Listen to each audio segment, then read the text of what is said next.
trigonometry? Come on. By asking the following questions. So, picture the graph of y equals x squared in your head. Is that function 1 to 1?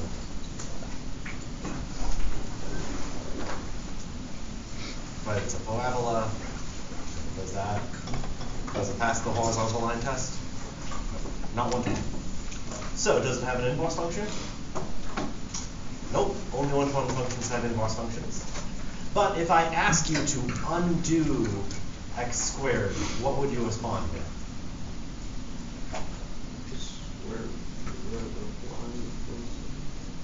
Yeah, you'd want to take the square root of both sides, right? Yeah. But like, that's never quite correct, right? Like if you see a situation like x squared equals 5, and you take the square root of both sides, you'll get x equal to the square root of 5. But something's missing there, right? Oh, plus or minus. There's a plus or minus. So here's the motivation. It's really useful that you can undo the square root function, even though you lose information when you do it. Yeah, that's it. There's probably one back there. But in honesty, like, you can't really undo any of the trig functions. Right? There's the graph of sine and the graph of cosine. Those pass the horizontal line test? Nope. So they don't have inverse functions. But I still want to talk about inverse functions. And I think in order to get that, let's think in terms of this. So now I'm going to start in on the actual stuff written in the notes. So let's suppose I asked you the following question. Solve sine of theta equals 1 over 8. Is 1 over 8 an output that sine should take? Yeah, right? The range of sine is negative 1 to 1. That's in the range. So it has solutions. Let's think about a solution in terms of right triangle trigonometry. So there's like a triangle that interprets the fact that sine of this angle is 1 over 8. Sine is opposite over hypotenuse. Well, now there's only one possible angle that could go there, right? This angle should be determined by the rest of the information. And so here's what we'll introduce for that. We'll introduce just a name for that angle. This angle is the angle in quadrant 1. In quadrant 1, if you want to draw those coordinate axes, that's an angle in quadrant 1.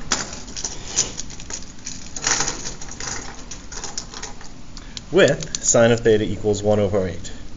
I will call that angle sine inverse of 1 over 8. There's also a handful of other notations that get used for that. Some of them just date back to like what's convenient to type on a keyboard, like a typewriter keyboard.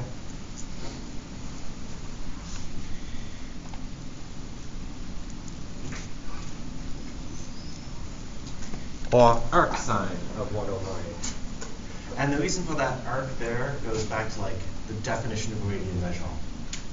Like radian measure is supposed to be like the length of an arc on the edge of a circle. So it's called arc sine because it says if you want to specify the sine value, what's the arc you need to walk together?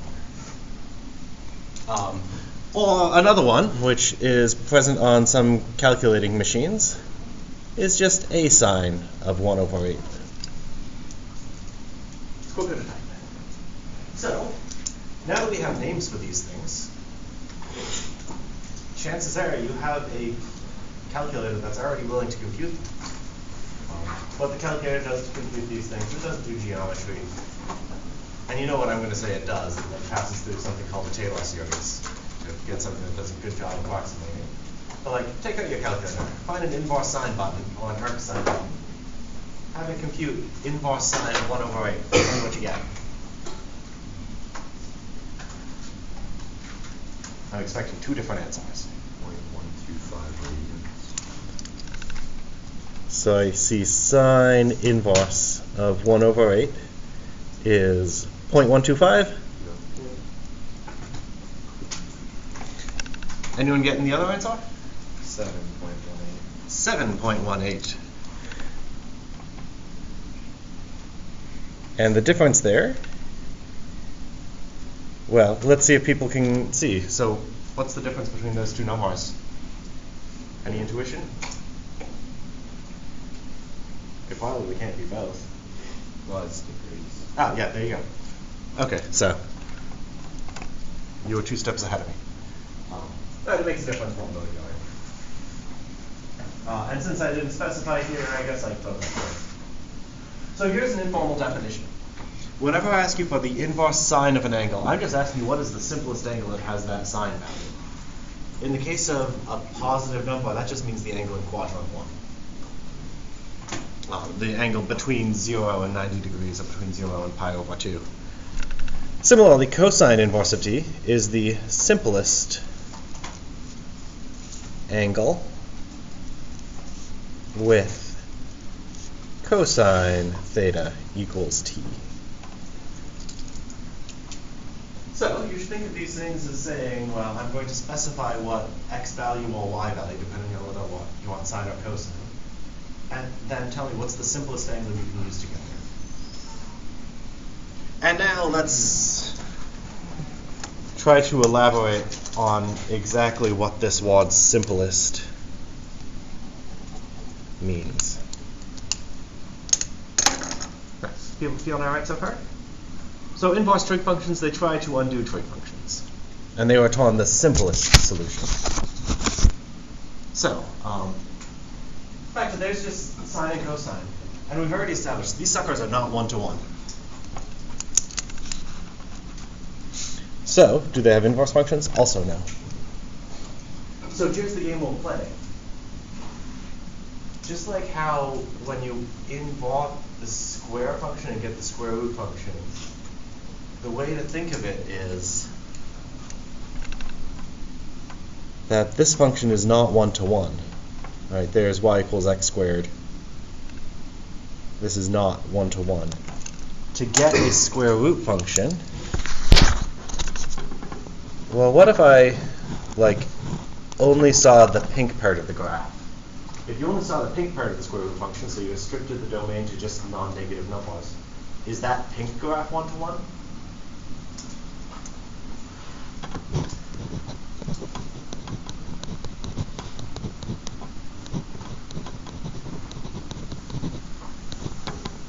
Now that is one-to-one. Let's play the same game here. Let's try to include as much of the graphs of sine and cosine as we can, while still having them be one-to-one. And we'll also try to prioritize including the simplest stuff. So I guess that means we want to include x equals 0 in the domain. That's an important number to want to have. So let's start at x equals 0. How far to the right can I go before sine stops being one-to-one?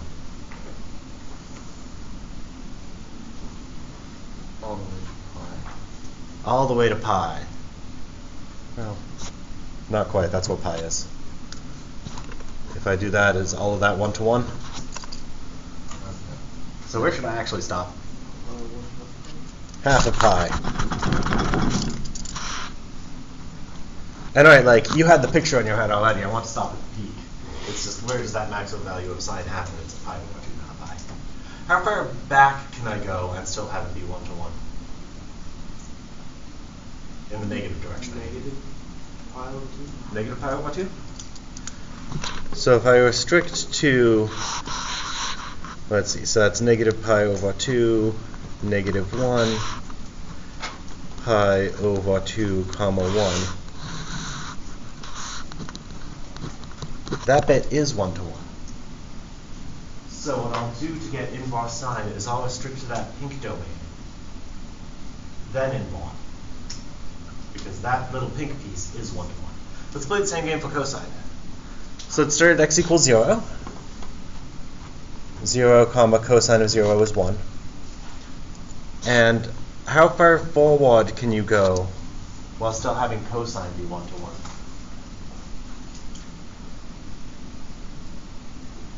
And you don't see the numeric value. Tell me the description of the shape of the graph where it stops being one-to-one.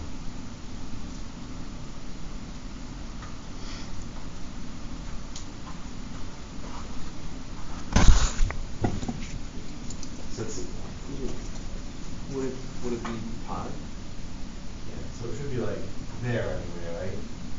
So Yeah. it's that place where cosine has a local minimum. The least value cosine takes is -1 plus how to get there is pi. So yeah.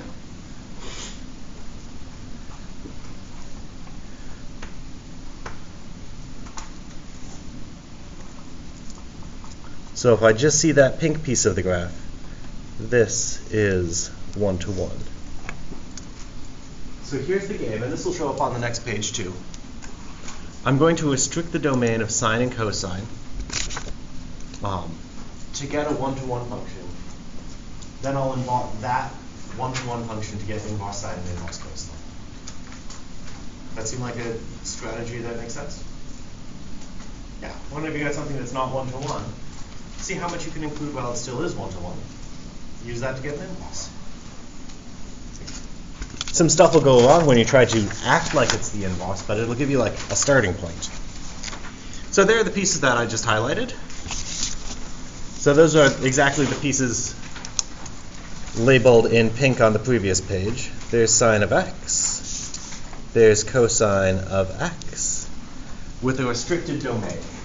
So let's just write down what I've restricted the domain to. So just looking at that graph, what's the domain of that function? -pi over 2 to pi over 2. Cool. Brackets or parentheses? Brackets. Nice. Because solid dots. And also I want to include as much as I can while still having it be 1-to-1. I can include those endpoints and still have it be 1-to-1.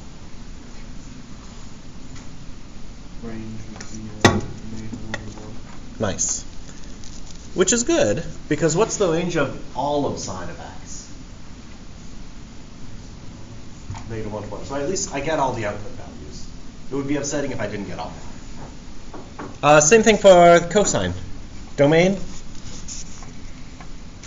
0 to 1. Nuh-uh. Wait. Oh, nope, I read the wrong one. 0 to pi. Nice. It's all of the x values that you see on the graph. What's its range? 1 to -1. You're right-ish. -1 to 1. Right. So I guess this says that I've restricted cosine this way, and it's now a decreasing function. So the endpoints, go in the opposite order, but we still write the endpoints, least endpoint to biggest endpoint. There are certain applications where you would want to write things like 1 to -1 to indicate that the values start at 1 and they go down to -1, but we don't do that in this class. Neato. Folks feeling okay right now? All right. So, let's just double ask this one question. On those restricted domains, are those things 1-to-1? So do they have inverse functions? Nice. We can now talk about inverses. So, inverse sine, also called arcsine, is the inverse to sine of x after you restrict the domain to be -pi/2 to pi/2.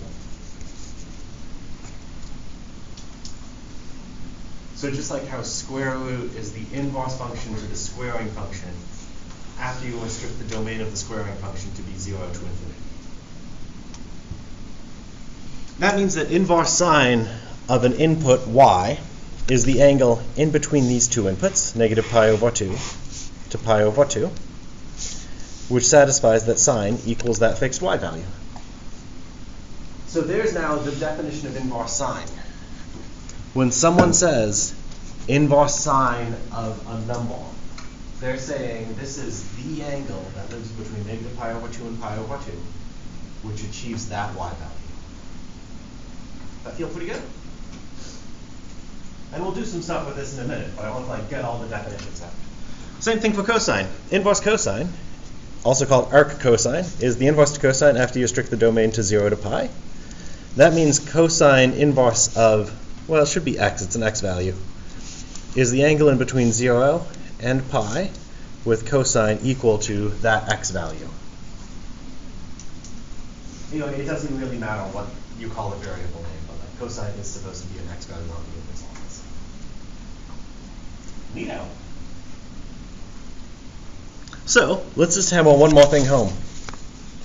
So let's talk about domains and ranges of these inverse trig functions.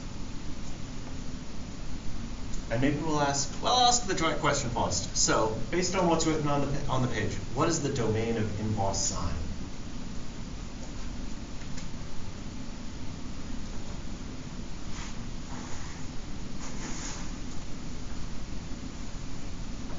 How does the domain of a function compare with the domain of an inverse function?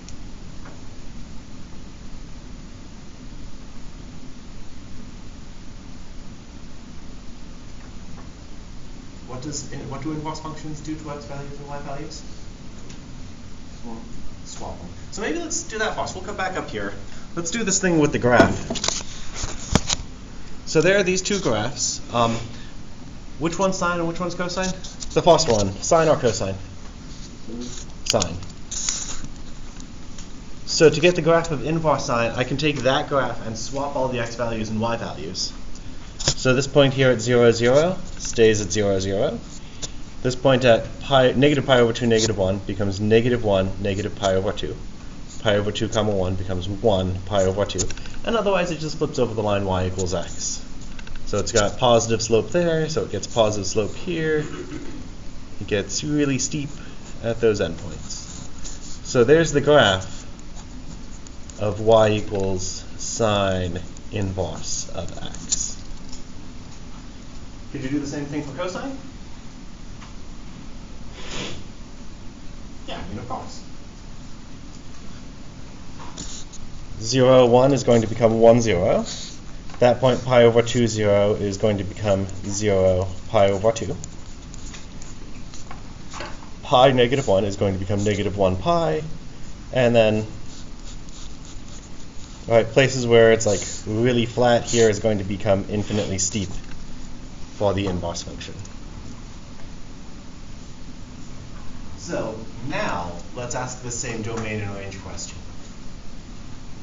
With those graphs drawn in pink, zoom out a little bit. So with those graphs drawn in pink, label it y equals cosine inverse x. What is the domain of inverse sine?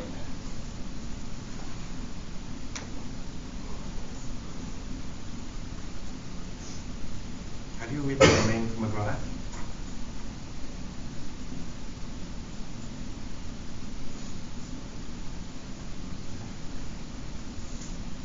I mean, I know that y'all know this, because you answered the question at the top of the page. What's the domain after you restrict the domain on top? How do you get the domain of the graph, the function, if you know the graph? Yeah, it's just all the x values. Cool. So what's the domain of inverse sine? Negative 1 to 1. How about the range of inverse sine? What are all the y values you see here?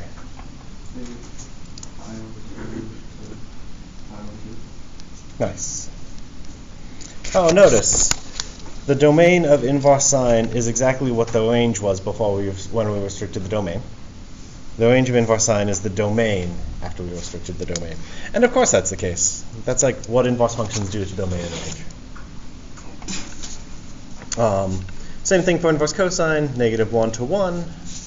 The range is, however, 0 to pi. All right.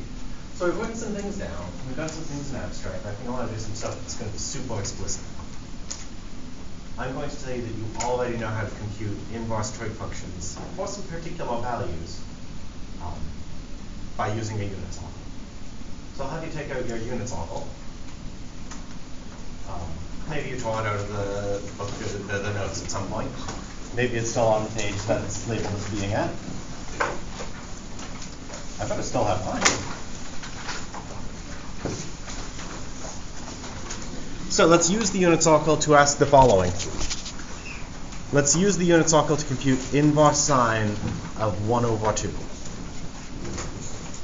So what does that mean? That means I want an angle which is in between negative pi over 2 and pi over 2, and which satisfies sine of theta equals 1/2.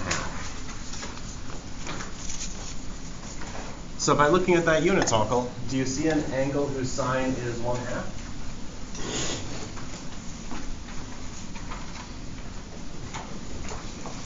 What angle do you see? 5/6. 5/6. There's also a second one you see, right? You see 5/6. So I'm going to write them both down for now.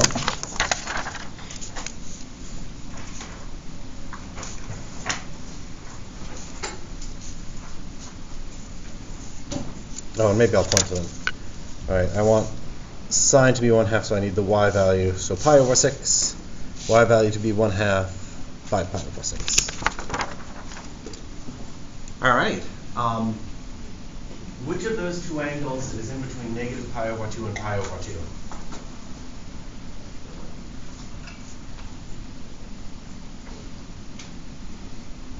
Well, 5 pi/6 is almost pi, right? 5/6 is bigger than 1/2.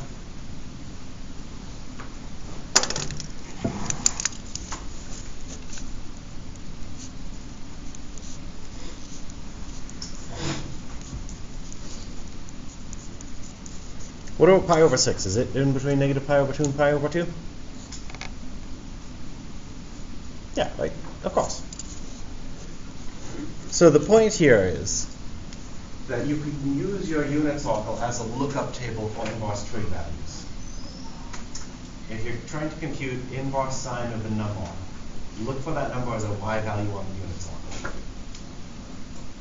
Then return the angle that gives you that y value, but you only want the angle in between -pi/2 and pi/2.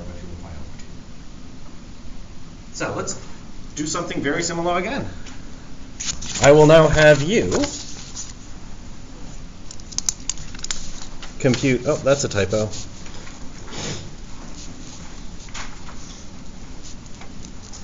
Compute inverse cosine of -√3/2.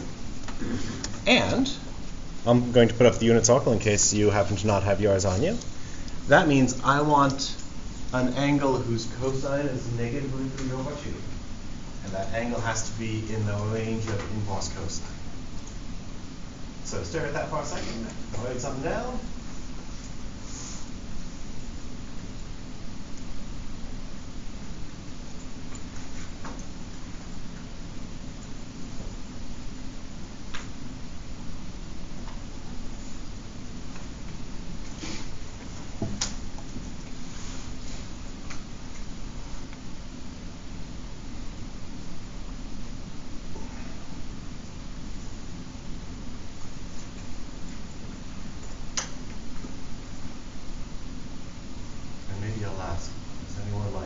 Absolutely unsure of what they're doing and want me to talk through it. Cool. I'll let people think on it for a bit. Maybe even compare with those around you, because there are some subtleties and stumbling blocks that you might fall into. Just compare your answers with each other.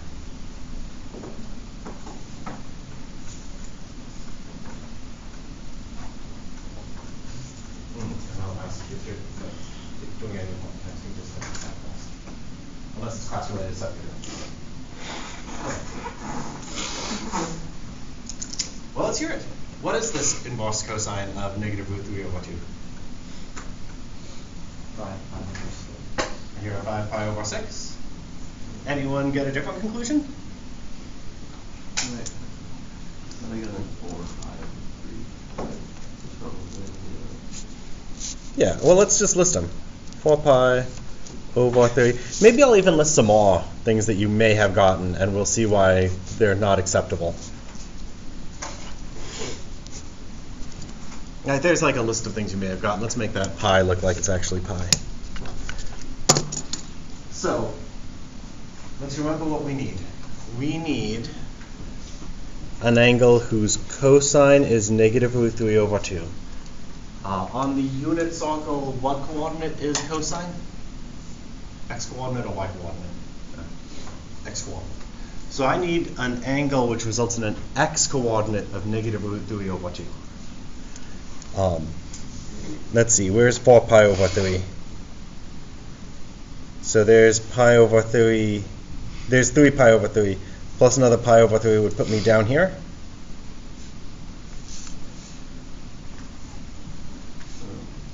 Oh, well, I guess there are a few problems. What x value does that result in? Negative square root of 2. Negative 1/2. Unless you said 3 pi over 4 and I hold on. What's it, 3 pi? I think you said 4. I did say 4 pi. Yeah, so 3 pi over 4 would also be like a problem, right? Because it gives you the wrong x value. Also, is this angle in between 0 and pi? No, so there's another problem there. I need it to be both in the right range and have the right x value. So, 7 pi over 6. So looking at the unit circle, does 7 pi over 6 result in an x value of negative root 3 over 2? Cool. So what's wrong with that being the answer? Not in between 0 and pi. How about negative 5 pi over 6? That's the same thing. Also not between 0 and pi. Groovy. That feel pretty good? So you can compute some inverse trig values on the nose exactly. Not many of them, but some of them. But that's not like super surprising, right? We can't compute trig functions on the nose with that many outputs. All right.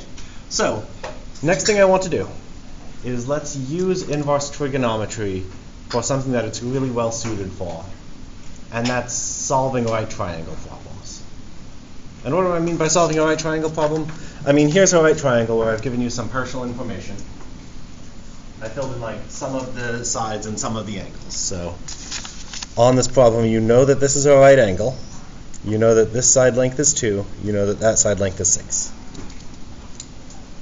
Let's try to figure out everything about this right triangle, meaning I want to know all of the sides and all of the angles. So, what's something that you know about this triangle? What's something that looks easy to compute? The side length. Yeah, missing side length I think we haven't planned to compute. And I'd like to just like pause for a moment and let's give it a name. That missing side length, well, it's opposite alpha, so I'll call it A. People think they feel like they know how to find A on their own? Anyone want me to talk through the walk to find A? Then I'll pause for, okay, then I'll do it. Let's do it. So, what's the important fact about right triangles that will let you find A?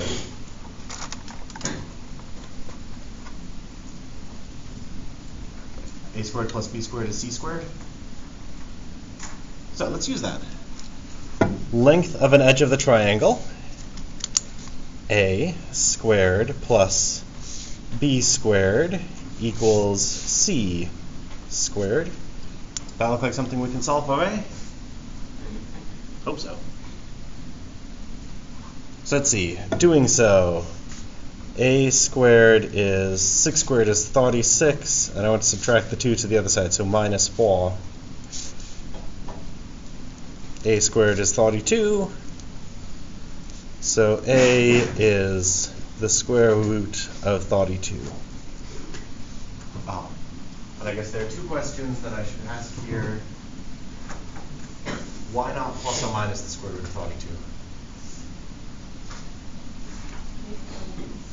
Yeah, it's a side length. Side length is going to be positive unless there's some meaningful convention about what a negative direction would mean. We don't have that here.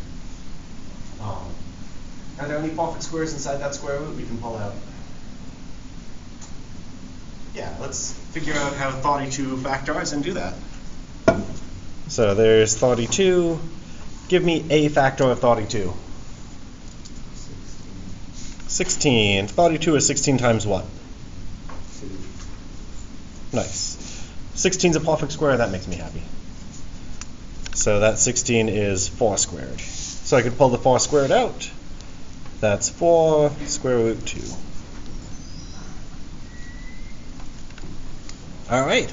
So you can find the missing side length of a triangle using A squared plus B squared equals C squared. Now let's try to find the angles. And to do that, I think I want to use the philosophy of SOHCAHTOA to write something down. So let's look at the angle alpha and see what SOHCAHTOA says.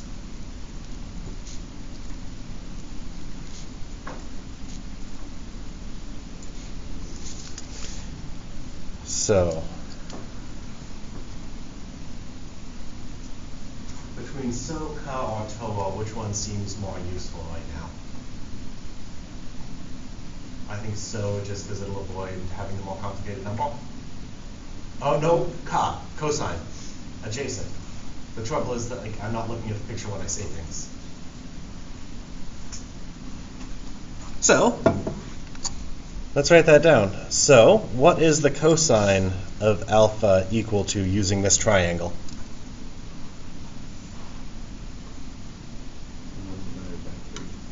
1 divided by 3. That's right, it'll be 2 over 6. Those have a common factor. This angle alpha, it's definitely between 0 and pi over 2, right? It's an angle in or I triangle. That means it's in between 0 and pi. It's not allowed to be everything between 0 and pi, but it's something in that range. This angle will be produced by an inverse trig function. So I can get this angle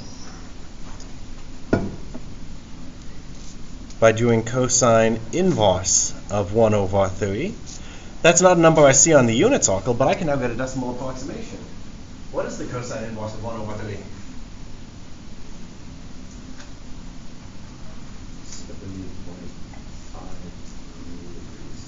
70.53 degrees.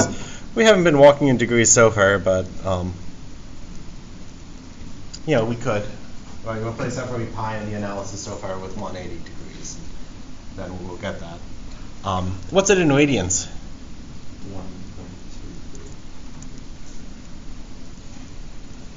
1.23. And depending on your applications, maybe one's better than the other. All right. Have we now determined absolutely everything about this triangle? What do we still need?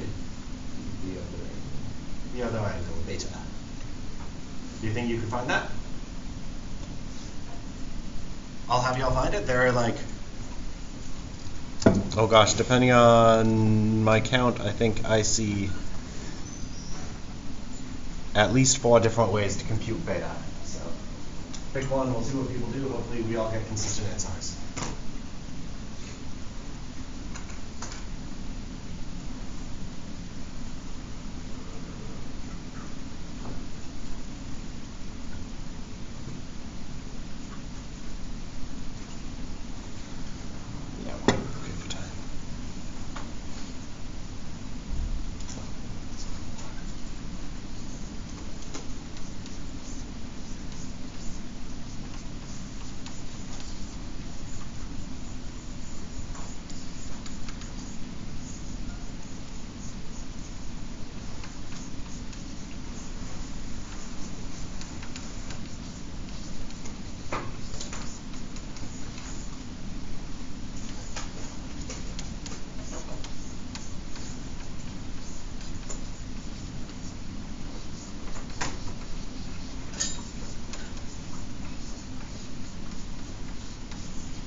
All right. So, let's hear some people's conclusions. So what are people getting beta to be?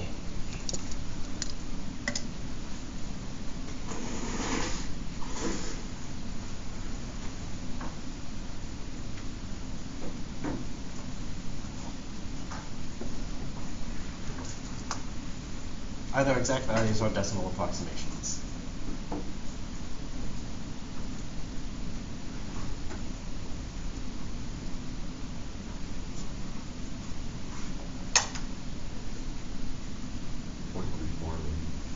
I hear a 0.34 radians.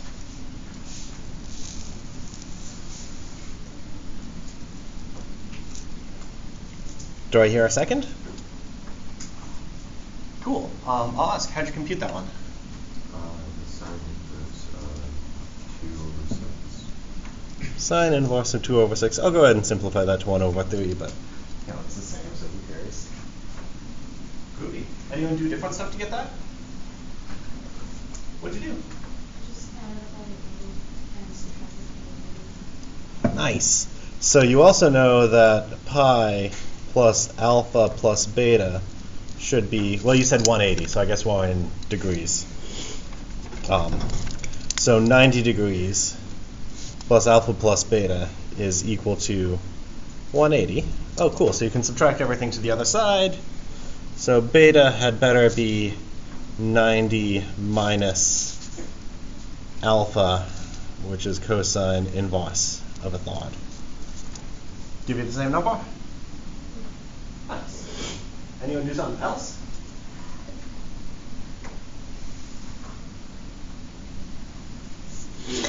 Oh, well, you could have. Here's like some other things. Some of these are things that are maybe getting silly to do in this case.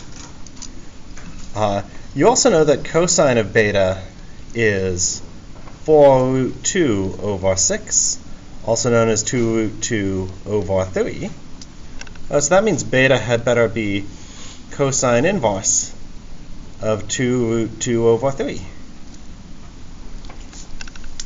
So maybe I'll go ahead and check that.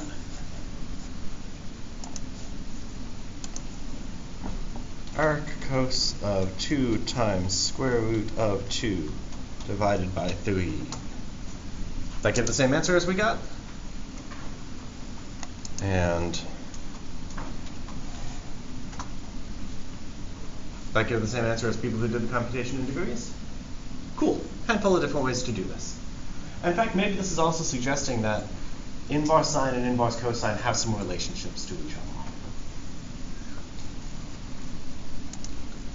All right. Yeah, we're doing good for time. Let's talk about just now composing trig functions with inverse trig functions, and just how, like, here's a fact that's not true in general. If you take x squared and then you square it, that doesn't always give you x back, does it? If x is positive, it gives you x back. If x is negative, it throws out the negative sign. Something similar will happen when you do this with trig functions and inverse trig functions. And let's try to explore what that is. So we'll start with this, and we'll do this computation carefully using the unit circle. Maybe I'll see what people expect. If you do cosine of inverse cosine of 1/2, what do you expect the answer to be?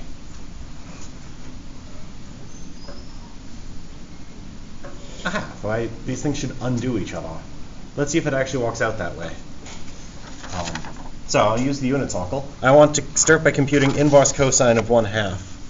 What angle do you see with cosine equal to 1/2 that is in between 0 and pi?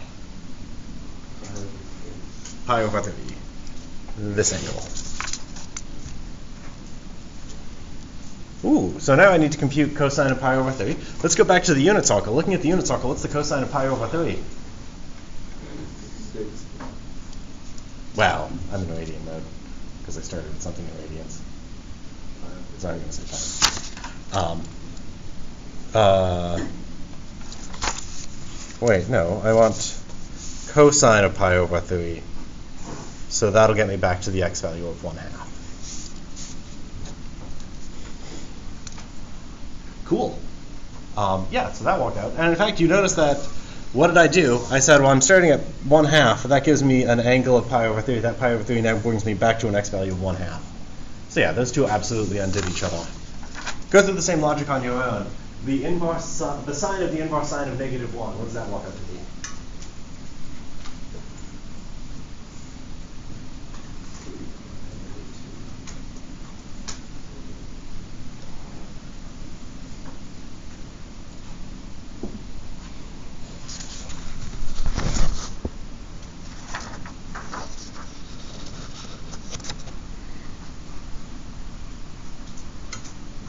So let's see. Inverse sine means I want the angle in between -pi over 2 and pi over 2. So the angle that's from there up to there, which has a y value of -1. What angle does that? 3 pi over 2. Yeah, kind of. But that's not in between -pi over 2 and pi over 2.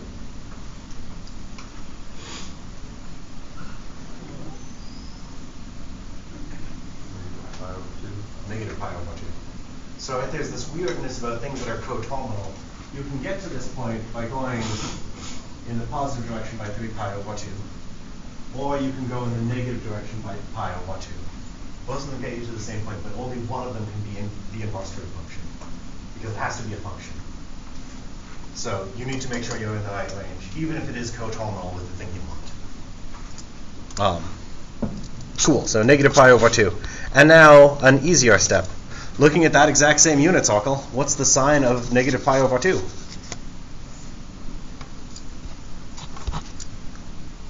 Negative 1. So, it seemed to agree. Now let's check this one last one. The cosine of the inverse cosine of 12. What would you want that to be equal to based on this pattern? 12. But one assumes that I'm like talking this way because something weird happens. What's the inverse cosine of 12?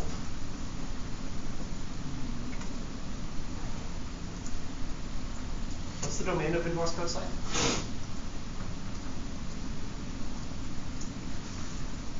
Oh, well, maybe even better. Take out your calculator. Have your calculator compute cosine of inverse cosine of 12.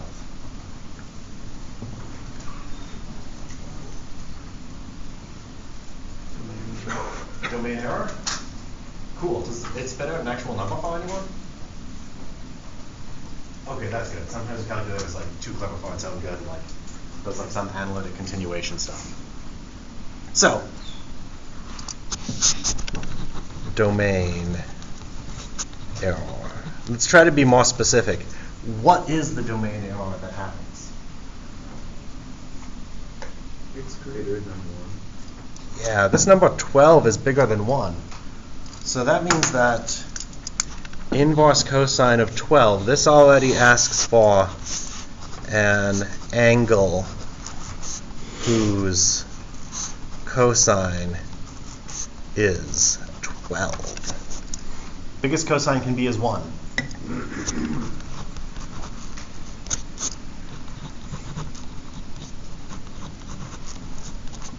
So sometimes these things just don't exist. Here's a general result. Inverse cosine of x is always equal to x. Sine of inverse sine of x is always equal to x, as long as you haven't done something silly. That x had better be a valid input for inverse cosine on plus. Something even weirder can happen if you do the opposite. If you do inverse cosine of the cosine of a number. And in fact, like here's just a computer-generated graph, and maybe even better, let's get Desmos-generated graphs on the fly.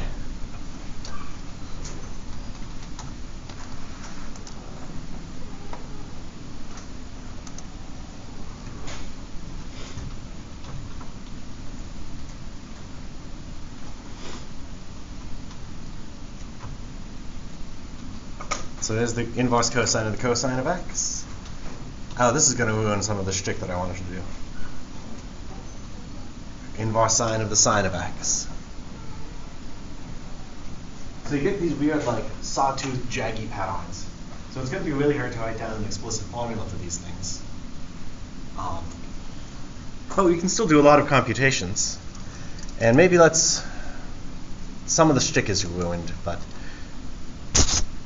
imagine you didn't see that Desmos graph. I claim that one of these is cosine of the inverse cosine of cosine, one of them is inverse sine of sine. Let's try to figure out which one's which by checking an input that distinguishes them. It looks like this one goes through pi 0. This one goes through pi pi. So let's try to distinguish them by plugging in these inputs. So let's try to compute the inverse cosine of the cosine of pi. So, from the inside out, what's the cosine of pi? Negative 1.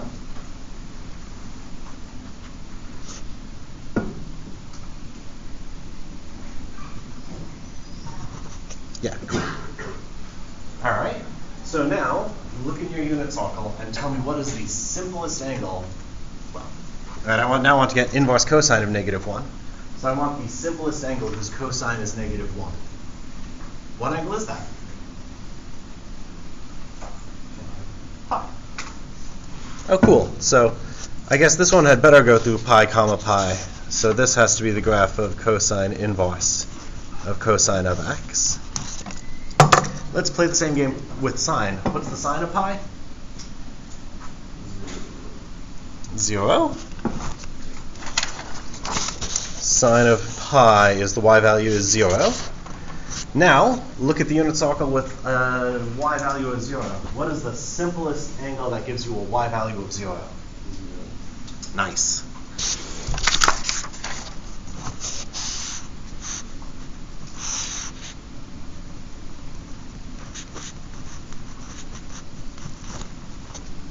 Cool.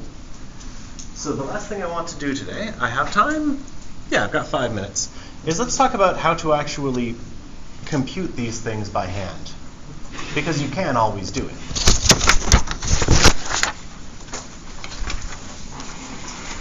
So, if you like, this first little bit is basically going to give you an algorithm to follow to compute this sort of thing. So let's compute the sine of the inverse sine of 17 pi over 3. So, right, what's the code for that? That's saying I want the simplest angle that gives you the same sine value as 17 pi over 3. That feel pretty good? So how am I going to do that? Well, let's start by just looking at that angle and what makes it complicated. That's an angle that's like bigger than 2 pi. So I think we should do some long division to like throw out any excess 2 pi's. We'll figure out what quadrant it lives in and then go from there. So let's do that long division. 17 and you divide 3 into it. Gosh, I guess 3 times 5 is 15. So 5, subtract the 15, the remainder is 2. So that means I could write this 17 pi over 3 as 5 pi plus 2/3 of a pi. And now we can think about that 5 pi. Even multiple of pi or odd multiple of pi?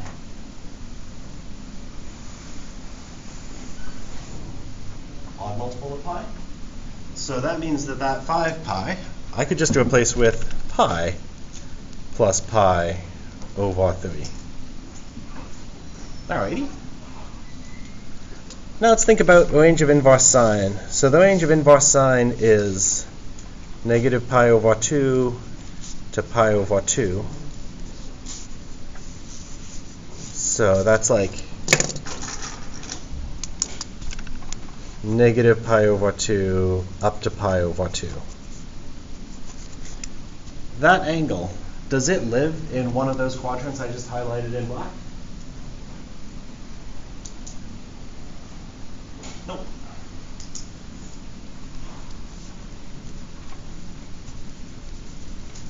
It's like right there-ish. So that means I should replace that with a different angle that's actually in quadrants 1 or 4 and has the same y value. What would you do to that black ray to get it into either quadrant 1 or quadrant 4 and have the same y value?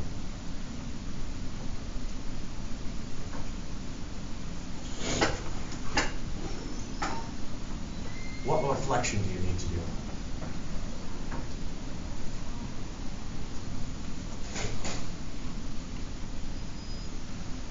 Would reflecting over the x-axis do the job? No. It wouldn't get it into the right quadrant and it would change the y value. Both bad. Would reflecting over the origin do the job?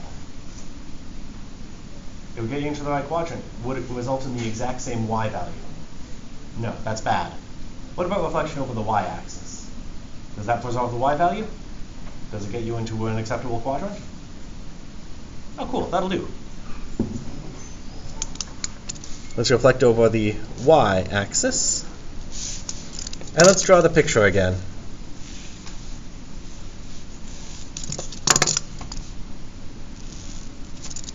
All right, so there was the original angle.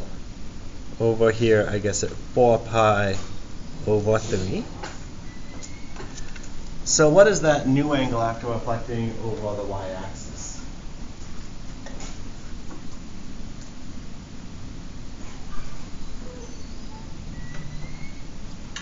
What thing with angles influence does reflection over the y-axis?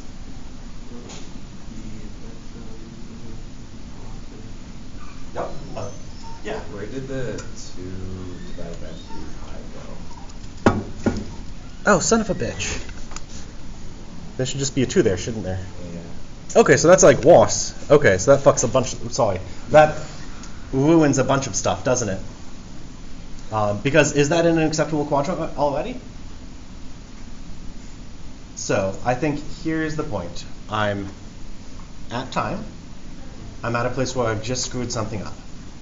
So, here's what I'll encourage you to do between now and tomorrow when we meet. So there's the angle we have.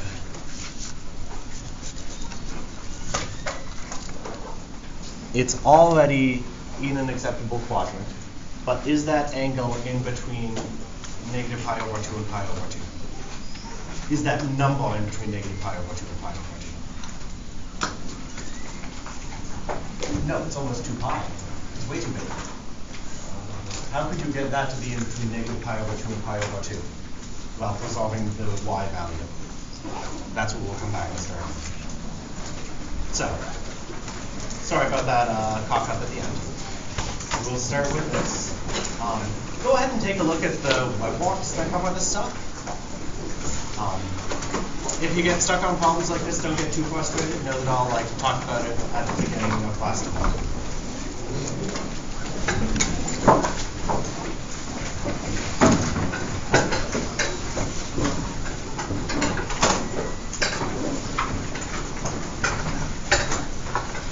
Oh, yeah. Thank you.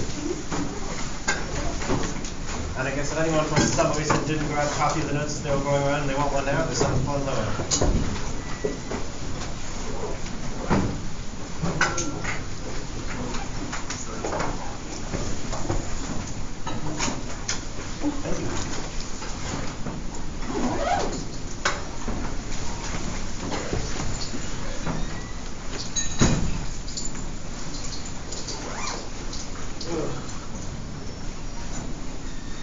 Sorry to call you out like that. Yeah, you do.